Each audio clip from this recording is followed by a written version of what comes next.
नमस्ते बच्चों, मैं संगीता पांचाल। आज जिस टॉपिक पर हम चर्चा करेंगे वह है historical evolution of political geography and recent development. जैसा कि हम जानते हैं कि प्रत्येक विषय का विकास एक क्रमिक रूप से होता है। राजनीतिक भूगोल का विकास भी इसी प्रक्रिया से होकर के गुजरता है।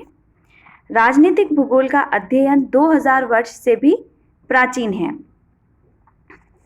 किंतु इसका जो वास्तविक स्वरूप है एक विषय के रूप में, एक विशिष्ट विषय के रूप में, वह 19वीं शताब्दी के उत्तरार्ध में हमारे सामने आया। इससे पूर्व राजनीतिक भूगोल से संबंधित जितने भी विचार हैं वह भूगोल की जो वृहद शाखा है मानव भूगोल, चूँकि हम जानते हैं भूगोल की दो वृहद शाखाएं हैं, एक तो भौतिक भूगोल और दूसरी मानव भूगोल। तो मानव भूगोल के अंतर्गत ही जो राजनीतिक भूगोल से संबंधित जो भी विचार हैं उनका अध्ययन हम मानव भूगोल में करते थे। देखा जाए तो वास्तव में राजनीतिक भूगोल का जो आधार है वह उन विचारकों के विचारों में दृष्टिगत होता है जिन विचारकों ने राज्य एवं वातावरण के संबंध में अपने मत प्रस्तुत किए। राजनीतिक भूगोल के विकास क्रम का अध्ययन इसकी प्रकृति को समझने के लिए आवश्यक है। अध्ययन की दृष्टि से देखा जाए तो राजनीतिक भूगोल की जो विकास प्रक्रिया है उसको 3 वर्गों में विभक्त किया गया है। 3 वर्गों में विभक्त किया जा सकता है। पहला है वातावरण संबंधों का अध्ययन, स्टडी ऑफ एनवायरमेंटल रिलेशनशिप। दूसरा है राष्ट्रीय शक्ति का अध्ययन, स्टडी ऑफ नेशनल पावर। और तीसरा जो है वह है राजनीतिक क्षेत्रों का अध्ययन, स्टडी ऑफ पॉलिटिकल रीजन्स। बच्चों, उपरोक्त 3 वर्गों को पढ़ने उपरोक्त जो विवरण है उसका आधार उसकी विषय वस्तु रहा है, जो कि विकास को समझने का एक नवीन दृष्टिकोण प्रस्तुत करता है। दूसरी ओर समयानुकूल विकास की प्रक्रिया को समझना भी राजनीतिक भूगोल के विद्यार्थी के लिए आवश्यक है। यद्यपि अधिकांश विवेचन जो है वो इन तीनों विषय वस्तुओं में सम्मिलित हो जाता है, अतः उसकी पुनरावृत्ति न करके संक्षिप्त में हम जो इसका ऐतिहासिक विकास है उसका जो विकास क्रम है उसकी रूपरेखा प्रस्तुत करेंगे। सबसे पहले हम राजनीतिक भूगोल के विकास की जो पृष्ठभूमि में सबसे पहले अध्ययन करेंगे राजनीतिक भूगोल के प्रारंभिक प्रवर्तक, अर्थात जो भी प्रारंभिक प्रवर्तक रहे जिन्होंने राजनीतिक भूगोल में अपने आरंभिक मत दिए, अपने बहुमुखी विचार प्रस्तुत किए थे, जिनका संबंध अनेक विषयों से रहा है, जैसे कि हिप्पोक्रेटस, प्लेटो, एरिस्टोटल आदि विद्वानों ने राजनीतिक भूगोल से संबंधित विचार प्रस्तुत किए। यद्यपि इस समय राजनीतिक भूगोल का अलग से विकास नहीं हो पाया था। यह कार्य सीमित रूप से 17वीं शताब्दी से प्रारंभ होता है। अब हम अध्ययन करेंगे 17वीं शताब्दी में राजनीतिक भूगोल का विकास और उसका प्रमुख स्वरूप किस तरह से रहा।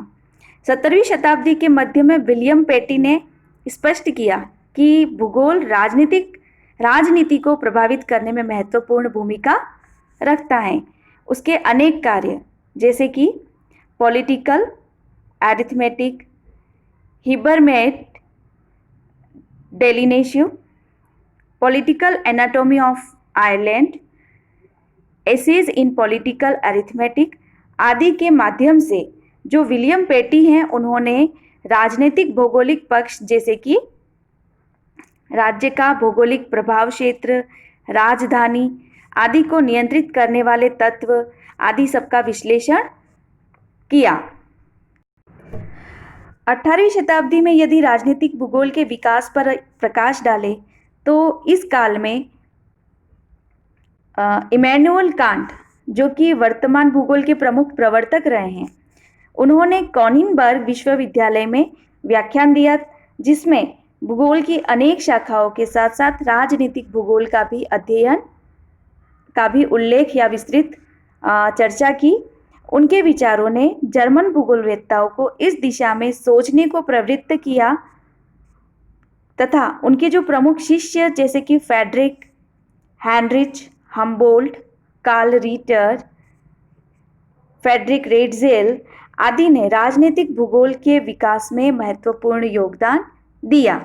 अब हम आते हैं 19वीं शताब्दी में राजनीतिक भूगोल का स्वरूप किस तरह का रहा। 19वीं शताब्दी में राजनीतिक भूगोल में रेटजेल की प्रमुख पुस्तक पॉलिटिश जियोग्राफी या जो पुस्तक है वह राजनीतिक भूगोल का प्रथम सिस्टमैटिक स्टडी है, प्रथम क्रमबद्ध विवेचन किया गया है। रेटजेल ने अपने विचारों में जो भी विवरण दिया वह पूर्ववर्ती विकास में दिया जा चुका है। वास्तव में रेटजेल ने वर्तमान राजनीतिक भूगोल की आधारशिला रखी, जो बाद के भूगोलवेत्ताओं के लिए मार्गदर्शक सिद्ध हुई। यद्यपि रेटजेल के विचारों के आधार पर जर्मनी में जो भू राजनीति का स्वरूप आया वह स्वार्थपूर्ण राजनीति का परिचायक था। यद्यपि उसमें रेटजेल के विचारों को सीमित रूप से तथा आंशिक परिवर्तनों के साथ प्रस्तुत किया गया था। अब हम आते हैं 20वीं शताब्दी में राजनीतिक भूगोल का विकास किस तरह से रहा। जैसा कि हम सभी जानते हैं कि राजनीतिक भूगोल का जो वास्तविक विकास है वह 20वीं शताब्दी से ही प्रारंभ होता है। इसके जो प्रारंभिक काल में जर्मन भूगोलवेत्ताओं ने जियोपॉलिटिक भू राजनीति नाम से राजनीतिक भूगोल को राज्य विस्तार एवं युद्ध प्रवर्तक के रूप में प्रस्तुत किया। अर्थात हम राजनीतिक भूगोल का यदि 20वीं शताब्दी के प्रारंभ में अध्ययन करें तो यह सामने आता है कि जो प्रारंभिक जो जर्मन भूगोलवेत्ता थे उन्होंने राजनीतिक भूगोल जो है उसको जियोपॉलिटिक के नाम से स्थापित किया, जो कि राज्य विस्तार एवं युद्ध प्रवर्तक के रूप में स्थापित हुआ। इसका जो विस्तृत विवेचन जो है रुडोल्फ केजलिन ने सर्वप्रथम भू राजनीति शब्द का प्रचलन किया तथा इसका जो सर्वाधिक विश्लेषण वह है कार्लो हाशोफर ने किया। अर्थात हम देखते हैं कि किस तरह से 20वीं शताब्दी के प्रारंभ में जब राजनीतिक भूगोल का विकास आरंभ हुआ ही था तब राजनीतिक भूगोल को भू राजनीति के नाम से प्रस्तुत किया गया जर्मन भूगोलवेत्ताओं द्वारा, और जो भू राजनीति शब्द है उसको सर्वप्रथम रुडोल्फ केजलिन ने यूज किया तथा इस पर जो भू राजनीति है उस पर सर्वाधिक जो चर्चा की वह है कार्ल हाशोफर ने। इस तरह से हम देखते हैं कि 20वीं शताब्दी में राजनीतिक भूगोल का क्षेत्र व्यापक होने लगा। विश्व के विभिन्न देशों में, चूंकि यह जो काल था वह विश्व में उपनिवेशों की स्थापना का काल था। इस काल में यूरोपियन देशों ने विश्व के समस्त देशों पर अपना आधिपत्य स्थापित किया और इसी क्रम में भू राजनीति शब्द जो राजनीतिक भूगोल है वह भू राजनीति के रूप में अधिक प्रकाशित किया गया। जो विभिन्न देश हैं उसमें राजनीतिक भूगोल का विकास जो है उसका संक्षिप्त विवरण इस प्रकार हम दे सकते हैं। सर्वप्रथम हम देखेंगे कि फ्रांस में राजनीतिक भूगोल का विकास किस तरह से हुआ। फ्रांस में राजनीतिक भूगोल की विचारधारा को कार्ल रीटर के शिष्य ग्वेट ने एवं एलिसी रैकलस ने साकार रूप दिया। अर्थात जो फ्रांस में राजनीतिक भूगोल का जो विकास किया उसमें जो प्रमुख योगदान है वह कार्ल रीटर के शिष्य ग्वेट और एलिक्स रैकलेस, इनका प्रमुख योगदान रहा। इन्होंने भूगोल के अध्ययन को एक परिमार्जित रूप दिया। इसके पश्चात प्रसिद्ध फ्रांसीसी जो भूगोलवेत्ता हैं विडाल डी ला ब्लाश, उन्होंने पेरिस विश्वविद्यालय में, जो कि एक प्रोफेसर थे, उन्होंने भूगोल विषय का चतुर्दिक विकास किया। उन्होंने अपने रिसर्च स्कॉलर की सहायता से फ्रांस का प्रादेशिक भूगोल पुस्तक लिखी जिसमें फ्रांस के भू राजनीतिक प्रभावों का उल्लेख किया। साथ ही उन्होंने अन्य लेख भी प्रकाशित किए जो राजनीतिक भूगोल संबंधी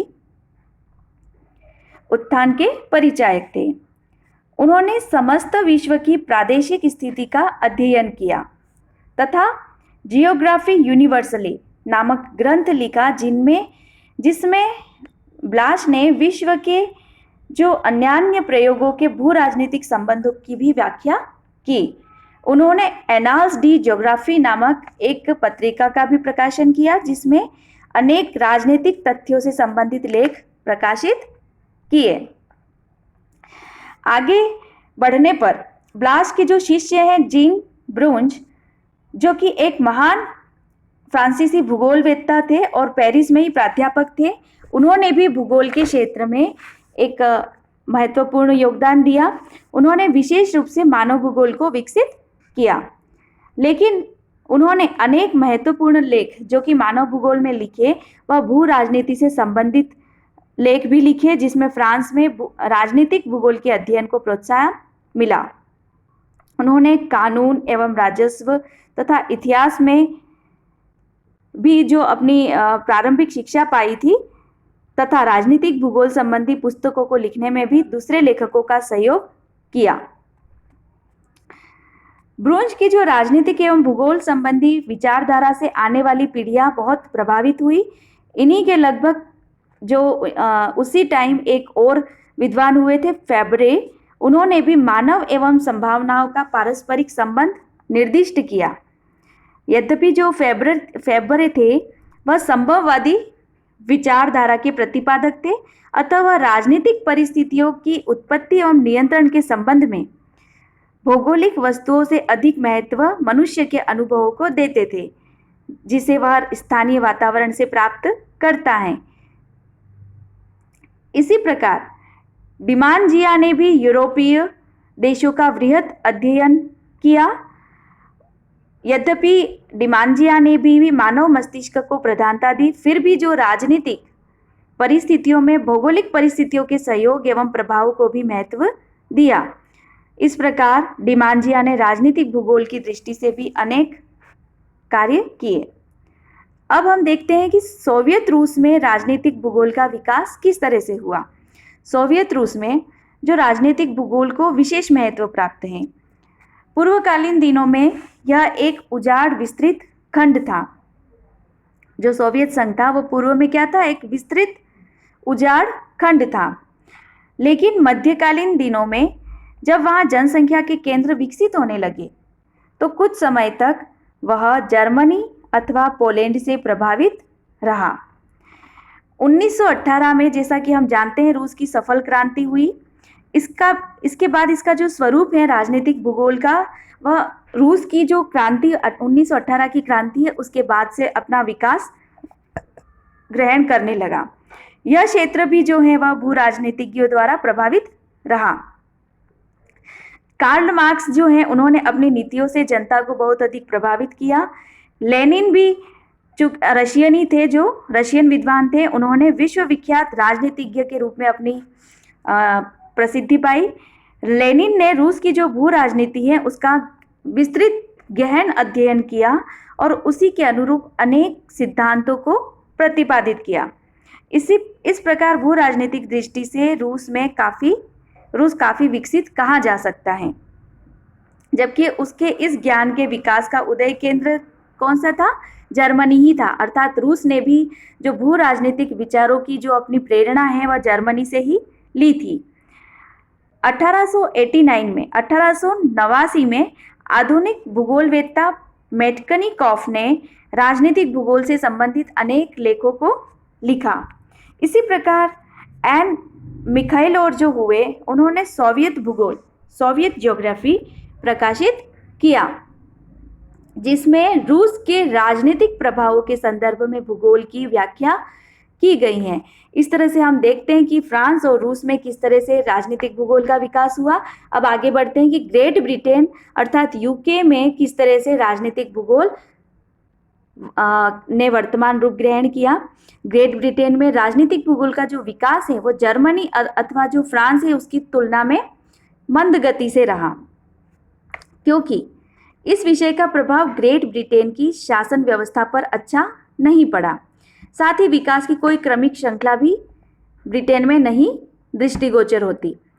ब्रिटेन में 17वीं शताब्दी में राजनीतिक भूगोल का पर्याप्त विकास प्रसिद्ध विद्वान विलियम पेटी ने किया। अर्थात जो विलियम पेटी हैं उन्होंने 17वीं शताब्दी में राजनीतिक भूगोल के बारे में अपने विचार प्रस्तुत किए। उन्होंने आयरलैंड मानचित्रावली तथा आयरलैंड का भूगोल नामक पुस्तकें प्रकाशित की। इसके अतिरिक्त अनेक ऐसे क्रमिक लेख भी लिखे जो कि राज्य एवं उसके तत्व के से संबंधित जितने भी प्रकरण हैं उससे युक्त थे। उनके जीवन लेखकों ने उन्हें एक राजनीतिक वैज्ञानिक एवं अर्थशास्त्री बताया। उन्होंने ऐसे जटिल भू राजनीतिक समस्याओं का समाधान किया जिसे आज भी राजनीतिक भूगोलवेत्ता आसानी से हल नहीं कर सकते, जैसे कि विलियम पेटी ने राज्य, नगर एवं जनसंख्या के वितरण आदि के वर्णन में स्थानीय तत्वों की विस्तृत विवेचना की। इसके पश्चात प्रसिद्ध जो भूगोलवेत्ता है हैल्फोर्ड मैकिन्डर ने काफी दिनों बाद पुनः राजनीतिक भूगोल का जीर्णोद्धार ब्रिटेन में किया। मैकिन्डर जो है वह अपनी बहुमुखी प्रतिभा एवं एक अच्छे भू राजनीतिक गुणों के कारण लंदन विश्वविद्यालय के भूगोल विभाग के अध्यक्ष नियुक्त हुए। मैकिन्डर राजनीतिक भूगोल के एक विश्वविख्यात पंडित कहे जा सकते हैं। उन्होंने the geographical pivot of history नामक लेख लिखा जिस पर उन्हें महान प्रसिद्धि भी मिली। मैकिन्डर ने एशिया एवं यूरोप के संयुक्त स्थलीय भाग का अध्ययन किया और सोवियत रूस के यूरेशिया वाले केंद्रीय भाग को हार्टलैंड अर्थात हृदय स्थल माना। उनका कहना था कि ऐसा स्थान प्रशासन की दृष्टि से सर्वशक्तिशाली होगा और एक दिन ऐसा भी आ सकता है जबकि वह संपूर्ण विश्व को नियंत्रित करने में सक्षम हो सकता है।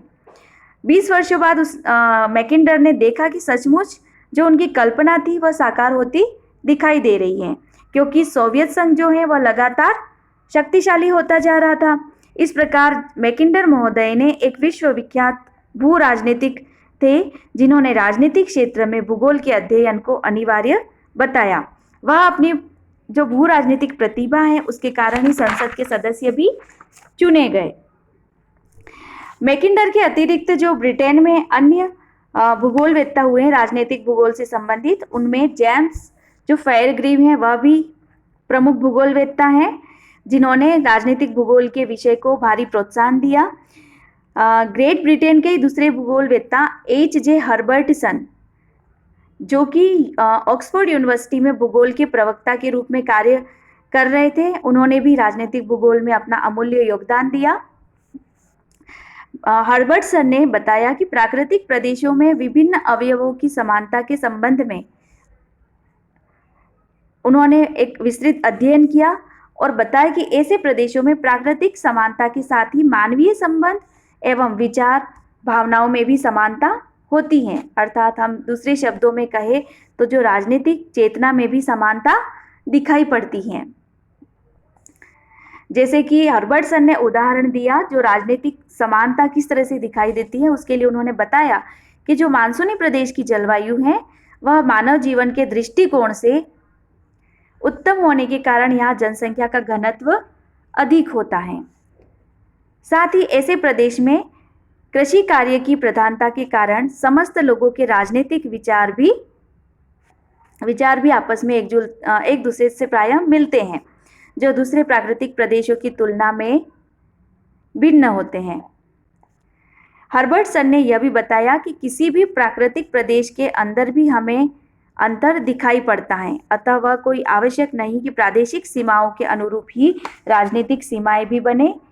सामाजिक व्यवस्था एवं उनके नियमों का निरूपण भी हर्बर्टसन ने बड़े ही कुशल ढंग से बच्चों और भी ब्रिटेन में अनेक विद्वान जैसे कि PM Roxby, professor Fleure, LD Brunet, Moody आदि ने भी राजनीतिक भूगोल के बारे में अपने विचार प्रस्तुत किए, जिसका हम विस्तृत अध्ययन अगले वीडियो में करेंगे तथा साथ ही किस तरह से राजनीतिक भूगोल का विकास सर्वाधिक जो विकास संयुक्त राज्य अमेरिका में हुआ इस पर भी हम विस्तृत चर्चा अगले वीडियो में करेंगे। धन्यवाद।